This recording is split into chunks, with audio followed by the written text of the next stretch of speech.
మీరు ఎప్పుడైనా మనసు మార్చుకుని రావాలనుకుంటే మీకు అడ్రస్ తెలియదు కాబట్టి ఇది ఇస్తున్నాను.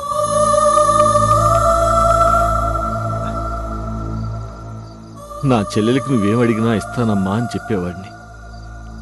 కానీ ఈరోజు నాకు ఓ విషయం అర్థమైంది. నిలబెట్టుకోలేని మాట ఇవ్వకూడదు అని. మీ మనసు బాధ పెట్టుంటే నన్ను క్షమించండి.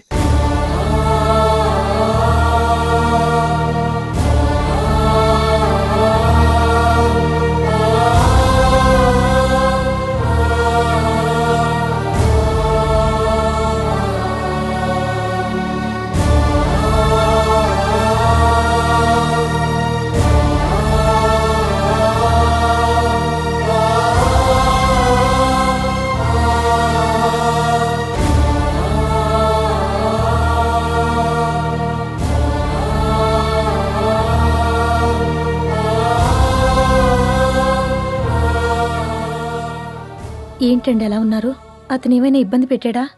అఫ్కోర్స్ నేనే అతన్ని ఇబ్బంది పెట్టుండొచ్చు. అదేంటండి మీరిబ్బంది పెట్టడం ఏంటి? కొన్ని అంతే హారిక. ఇప్పుడు మామూలుగా గోదావరి నది ఎంత ప్రశాంతంగా ఉంటుంది, చూడ్డానికి 2 కళ్ళు చాలా.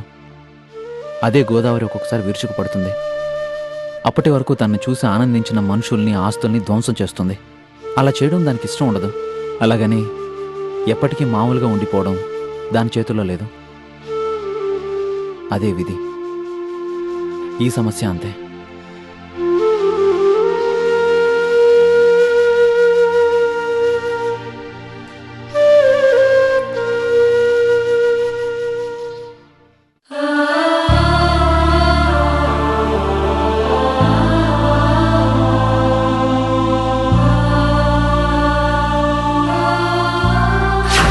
చెప్పన్నయ్యా. నా మీదొట్టమ్మా, ఆయన తీసుకొస్తాను. అనయ్య, ఎదురు చూస్తూ ఉంటాను.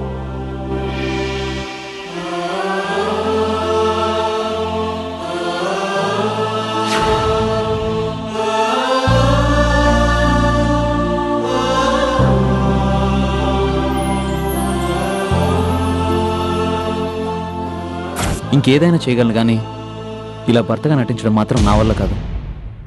I'm sorry.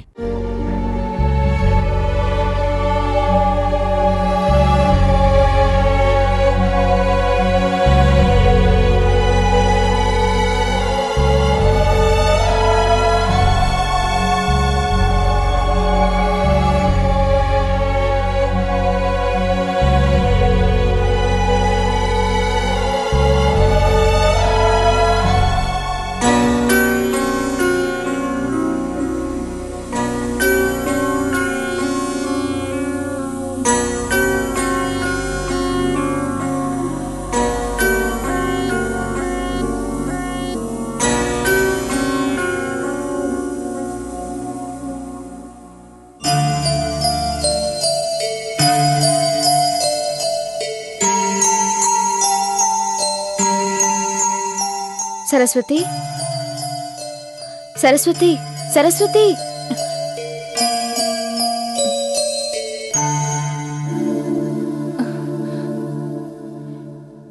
ఏంది రాదమ్మా, ఇంకా నిద్రపోలే? నిద్ర రావడం లేదు. ఈరోజే కాదు, ఆయన వెళ్ళిన దగ్గర నుంచి నిద్ర నాకు దూరం అయిపోయింది. నిన్న విషయం అడుగుతాను, నిజం చెప్తావా సరస్వతి? నీ మీద నాకు చాలా నమ్మకం ఉంది. పైగా అన్నయ్య, జ్యోతి గురించి నువ్వు చెప్పినవన్నీ నిజాలే. నా గురించి నిజం చెప్తావని నిన్ను అడుగుతున్నాను. ఏందో అడుగురాదమ్మా, ఈ సరస్వతి పేనం పోయినా అబద్ధం చెప్పదు.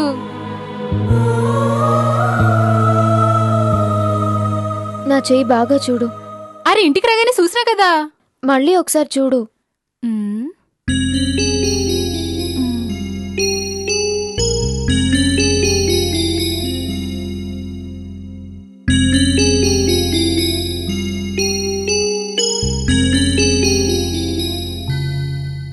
ఆయన రేపు తప్పకుండా వస్తారా? నే చెప్తున్నా కదా, నీ పెనిమిటి వస్తాడు. రేపే వస్తాడు. వచ్చేలాగా చేస్తాడు. ఇవన్నీ నడిపించేటాడు. సరేనా? నే చెప్తున్నా కదా, ఇక నువ్వు పోయి మస్తుగా నిద్రపో. నీ పెనిమిటి వచ్చేసరికి ముత్తైదోలా ఉంటానని మాటిచ్చినావు, మర్చిపో మాకు.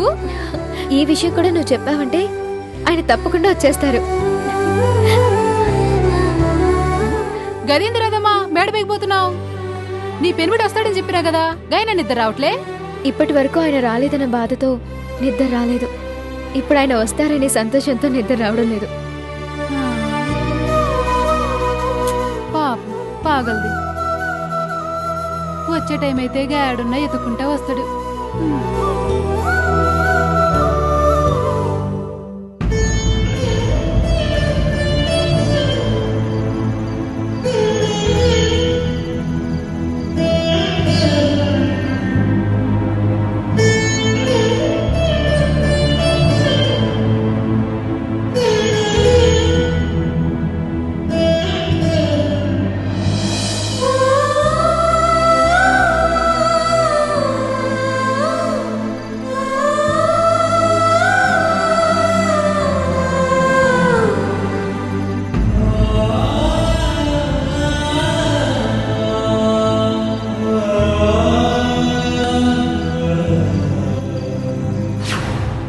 చిన్నప్పటి నుంచి నీకేం కావాలన్నా ఇస్తాను, అడుగమ్మా అనేవాడివి.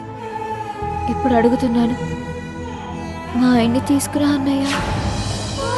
నువ్వు తీసుకొచ్చేది మీ బావగారినే కాదు, నా ప్రాణాన్ని కూడా.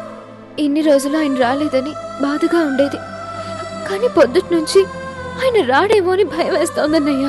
అప్పుడు ఆయన్ని నేనే పంపించాను, నవ్వుతూ పంపించాను. కానీ ఇప్పుడైతే పంపించేదాన్ని కాదన్నయ్య. ఆడపిల్ల భర్త కోసం ప్రాణాన్నైనా లెక్క చేయదు అని నాకు పెళ్ళైన తర్వాత అర్థమైంది. ఇవన్నీ నీకు చెప్తే నువ్వు బాధపడతావని ఇన్ని రోజులు నాలోనే దాచుకున్నాను. ఇక దాచుకునే శక్తి నాకు లేదన్నయ్య. ఆయన్ని తీసుకురావా? ఎలాగైనా ఆయన్ని తీసుకురా. నువ్వు ప్రాణం ఇచ్చే ఈ చెల్లి కోసం ఈ ఒక్క పని చెయ్యన్నయ్య. ఆయన వచ్చేసాక నేనేమీ అడగను.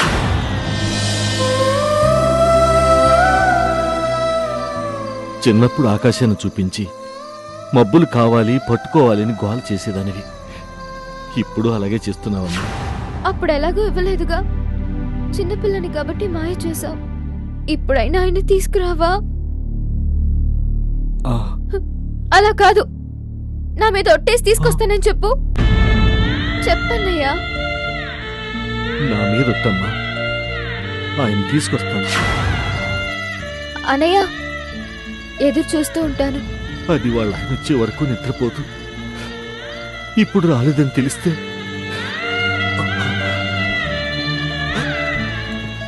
అన్నయ్య తీసుకురాలేకపోయినా తీసుకొస్తాడన్న ఆశని దూరం చేయి భగవంతుడా.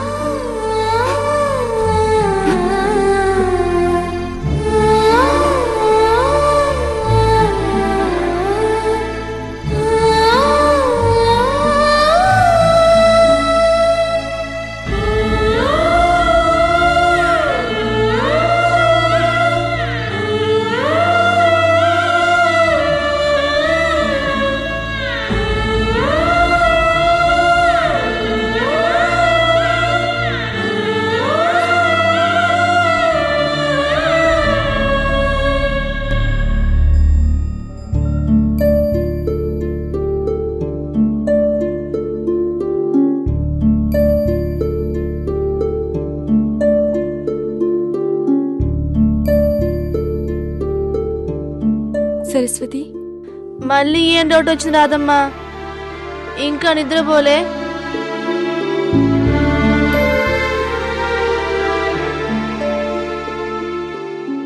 నీకు కూడా నిద్ర రావట్లే? అదక్కడ నిద్రాహారాలు లేకుండా ఉంటే మాకు మాత్రం ఎలా నిద్రొస్తుంది? గామె బాధంతా గీ దినంతో తీరిపోతుంది.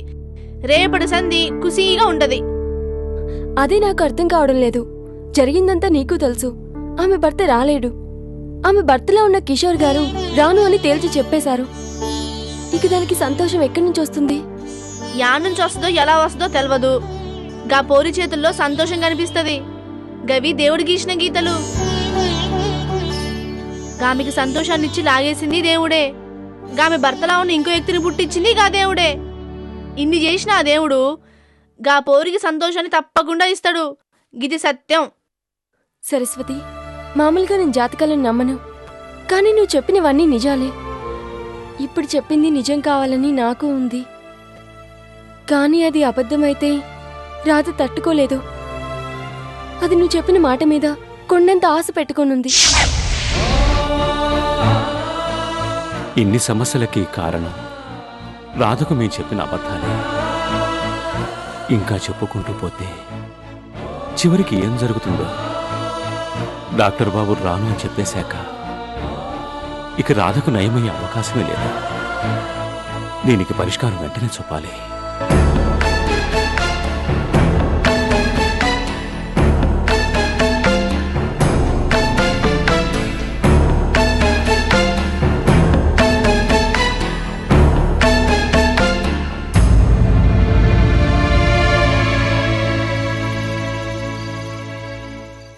బాబాయ్ ఇంకా నిద్రపోలేదా?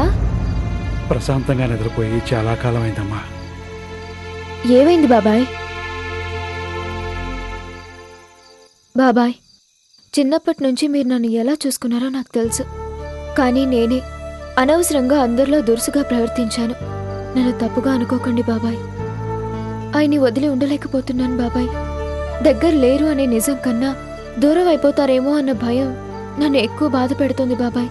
అలాగని ఆయన పక్కనే ఉండాలని కాదు, ఎప్పుడూ దూరంగా ఉంటే ఎలా బాబాయ్? రాధా, నీకు మీ ఆయనంటే ఎంత ఇష్టమో నాకు తెలుసమ్మా. కానీ ఇష్టమైనవన్నీ దక్కనివ్వదమ్మా జీవితం. కొన్ని విషయాలు నచ్చకపోయినా భరించాలి, భరించిన విషయాలనే నచ్చాలి. ఇప్పుడు నీకు అలాంటి నిజమే ఒకటి చెప్తాను. దీన్ని భరించడానికి ప్రయత్నించమ్మా. దేని గురించి బాబాయ్ నువ్వు చెప్పేది? ఏది నీ జీవితాన్ని ఊహించని మలుపు తిప్పిందో, ఏది నిన్ను అదృష్టవంతురాలని నిరూపించిందో ఆ విషయమేనమ్మా. నీ భర్త విషయం. తాతగారికి ఏమైనా అయిందా? కాదమ్మా, ఆయన బాగానే ఉన్నారు. మరి పొద్దున్న హాస్పిటల్లో నువ్వు కథ విన్నావు కదమ్మా. ఆ కథలో చివరికి ఆ అమ్మాయి భర్త వచ్చేస్తాడు బాబాయ్. నేను ఆ కథకి ముగింపు అతను వస్తేనే బాగుంటుంది అనుకున్నాను. కానీ ఆ కథ రాసింది హృదయం లేని దేవుడమ్మా. విషాదమైన ముగింపు ఇచ్చాడు. నువ్వేం చెప్తున్నావో నాకు అర్థం కావట్లేదు. ఒక అమ్మాయి మొదటి రాత్రి తన భర్తని పంపించి తన కోసం రాత్రి పగలు ఎదురు చూస్తుంటే అతను తిరిగి రాకపోవడం ఏంటి బాబాయ్? అన్యాయం కదూ. ఆ దేవుడు ఒక్కోసారి పసివాడైపోతాడమ్మా. లేకపోతే తను చేసిన బొమ్మలతో తనే యుద్ధం చేస్తాడా? అందుకే 3 ముళ్ళు వేయించి నుదుటిన తిలకం దిద్దించిన ఆ దేవుడే ఆ బొట్టు చెరిపేస్తాడు. నువ్వు విన్న కథ నీదే రాధా. వంశీబాబు లేడు, తిరిగి రాడు. ఈ విషయం నీకు చెప్పలేకే ఇన్ని రోజులు అబద్ధాలు చెప్పాను. పరిస్థితి చేయి దాటిపోయింది కాబట్టి నిజం చెప్పేస్తున్నాను. నా రాత ఇంతే అని బతికేయాలమ్మా రాధా. అమ్మ రాధా, అమ్మ రాధా, అమ్మా రాధా!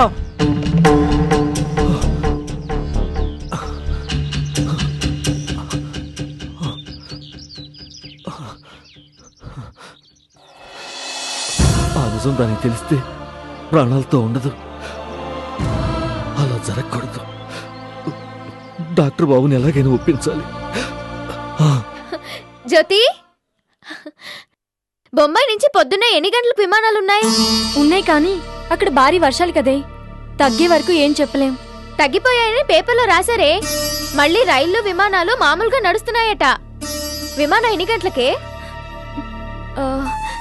నాకు తెలిసి పొద్దున్నే ఏమీ లేవే. ఎందుకే చిన్న చిన్న విషయాలకి అలా అబద్ధాలు చెప్తారు? అన్ని విమానాల టైంలు పేపర్లో ఉంటాయని ఆయన చెప్పారు. ఇప్పుడే నేను చూశాను. వానొచ్చి టైములు మారుతాయేమోనని అడిగానంతే. అదేం లేదే, పొద్దున్నే ఉన్నాయి. టైం ఏదన్నా మారితే నువ్వు డిసప్పాయింట్ అవుతావని చెప్పలేదు. సారీ. దీనికే సారీలు ఎందుకు లేవే? పొద్దున విమానానికి వస్తే ఇంకాసేపట్లో ఇంటికి వచ్చేస్తారు కదా. ఏంది రాదమ్మా ఇది? నేను మాట చెప్పిన తర్వాత కూడా గాబరా పడతావేంది? నీ మగడొస్తాడని రాత్రి చెప్పినా కదా, ఇంకా దానికి తిరుగే లేదు. అది కాదు సరస్వతి, ఎప్పుడొస్తారో తెలుసుకుందామని అడిగానంతే. ఏంటో ఈ అనుమానాలతో నేను బాధపడుతూ అందరినీ బాధ పెడుతున్నాను. ఆయన వచ్చేసరికి చక్కగా తయారయ్యి గుమ్మంలో ఎదురు చూస్తూ ఉండాలి. ఏంటి ఇంత పొద్దుటే వచ్చారు? ఏమైంది మీ చెల్లెల విషయం? మీరేదైనా సహాయం చేయగలరేమోనని వచ్చాను. ఆయన మీకు తెలిసిన డాక్టర్ కాబట్టి మీరు మాట్లాడితే ఒప్పుకుంటారని వచ్చాను. అతని పర్సనల్ విషయంలో నేను ఇన్వాల్వ్ కావడం కరెక్ట్ కాదు. బాబు, మీకు అన్నీ తెలుసు. దయచేసి ఒక్కసారి ఫోన్ చేయండి. Hello, good morning doctor. I'm doctor Prakash. ఇంత పొద్దున్నే కాల్ చేశారంటే ఏదో ఇంపార్టెంట్ మ్యాటరే అయి ఉంటుంది. ఎస్ కిషోర్, నువ్వు నా దగ్గరికి పంపించిన కొట్టాలి పేషెంట్ గురించి మాట్లాడదామని చేశాను. మీరు ఆమెకు భర్తగా నటించడం చాలా అవసరం. అర్థమైంది డాక్టర్. ఒక పేషెంట్కి ట్రీట్మెంట్ చేయడానికి మనం ఏమైనా చేయాలి. అది మన వృత్తి ధర్మం. అందుకే మీరు నన్ను ఈ పని చేయమని అడుగుతున్నారు. రాధ పరిస్థితికి నేను బాధపడగలను తప్ప హెల్ప్ చేయలేను. ఎందుకంటే నా పరిస్థితి గుర్తుకొస్తే భయంగా ఉంది కాబట్టి. ఏమైంది డాక్టర్?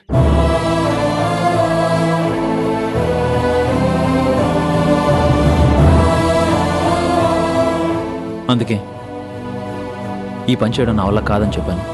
అవకాశం ఉంటే మీరు తప్పకుండా హెల్ప్ చేసి ఉండేవాళ్ళని నాకు తెలుసు. Sorry for the disturbance. Bye. ప్రయత్నానికి అంతం ఉండదు, అది పుడుతూనే ఉంటుంది. కిషోర్ అనే తలుపు మూసుకుపోయినా ఇంకో తలుపు ఏదో ఒకటి ఉంటుంది. దాన్ని వెతుకుదాం. ధైర్యంగా ఉండు. వస్తాను.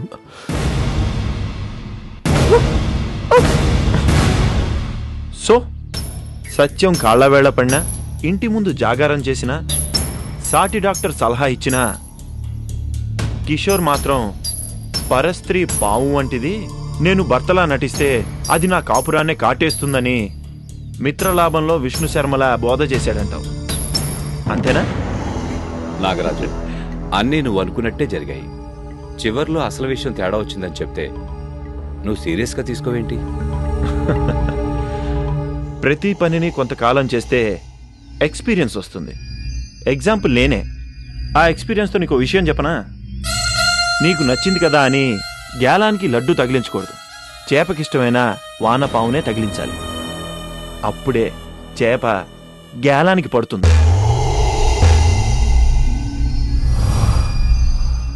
నీ భాషలో చెప్పాలంటే అవతల వ్యక్తిని ఒప్పించడానికి కన్నీళ్లు పెట్టుకుని కాళ్ళు పట్టుకోవడం మాత్రమే మంచి మార్గం అని సత్యానికి తెలుసు.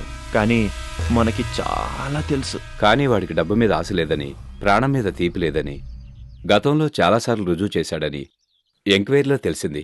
అలాంటి వాణ్ణి నువ్వేలా ఒప్పిస్తావు? ఒప్పించాలాయరు. ధైర్యం భయం రెండు ఒకటే. పద. భయాన్నే ధైర్యం డామినేట్ చేసిందనుకో, అది ధైర్యం. ధైర్యం తగ్గితే అదే భయం. సో ధైర్యవంతుడికి ఫస్ట్ భయం అంటే ఎలా ఉంటుందో రుచి చూపించాలి. అది క్యాన్సర్లా ఒక్కసారి తగులుకుంటే క్షణ క్షణానికి పెరుగుతూ ఉంటుంది. అప్పుడు వాడికి భయం తాలూకు నరకం అనుభవించే టైం ఇవ్వాలి. ఆ తర్వాత నరకం నుంచి బయటపడే మార్గం చెప్పాలి. అప్పుడు వెంటనే వాడు భయాన్ని తగ్గించుకోవాలనుకుంటాడు. ఆ క్షణంలో వాడికి అదే ముఖ్యం. దానికోసం వాడు ఏమైనా చేస్తాడు, చేసి తీరుతాడు. Bus, simple. సందేహాలన్నీ దేహంలో దాచుకోకూడదని దేవాలయంలో సన్యాసి గెటప్లో ఉన్నప్పుడు ఇంకో సన్యాసి చెప్పాడు లాయరు. ఇప్పుడు నీ డౌటు వాడికి భయాన్ని ఎలా పరిచయం చేస్తానని కదా? వాడికి ఒక వీక్నెస్ ఉంది, దాని మీదే వాడిని దెబ్బ కొట్టాను. రాధకి భర్తలా ఏంటి, దానన్నకి భార్యలా నటించమన్నా నటించేలా చేస్తాను. నువ్వు నా రెండో పెళ్లిని మొదటిసారి చేసుకునే ఏర్పాట్లు రెడీ చేయి. టైం అయిపోతుంది, వెళ్ళు. రాధా కిషోర్, నాగరాజ్.